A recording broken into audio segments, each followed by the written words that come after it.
התחילה המתקפה, הילדים עוד ישנו. אני נכנסתי לממ"ד להיות איתם ונעלתי את הממ"ד. רותם מקיבוץ כפר עזה, אם חד-הורית לירדן בן 6 ויובל בת 4. הסברתי שיש סכנה בחוץ ויש אנשים רעים, ואז אני שומעת את הדלת של הבית שלי נפרצת, ואני שומעת דיבורים בערבית בתוך הבית שלי. אני מנסה להחזיק את דלת הממ"ד, שהם לא יצליחו לפתוח, אבל כמובן ש6 מחבלים שהיו בתוך הבית שלי הצליחו לפתוח את הדלת.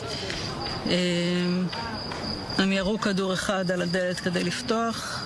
במזל הדלת נפתחה והכדור רק שרט אותי והמשיך ופגע בארון, והם נכנסים ואני אומרת להם, יש לי פה 2 ילדים.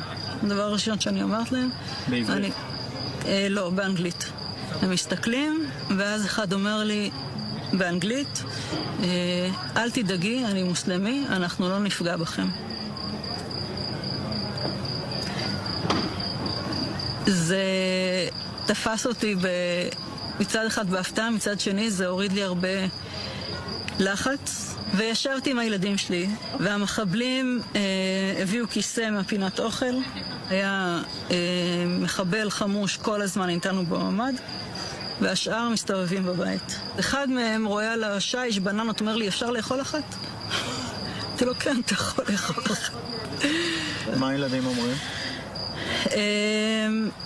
הגדול קצת יותר נלחץ, הקטנה לא ממש הזיז לה, הייתה עסוקה בטאבלט שלה.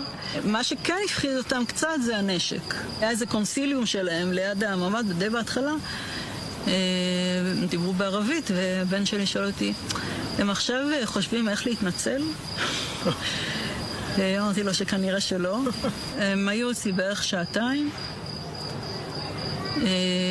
בסוף השעתיים האלה אחד מהם סוגר לפדלת הממ"ד והם יוצאים.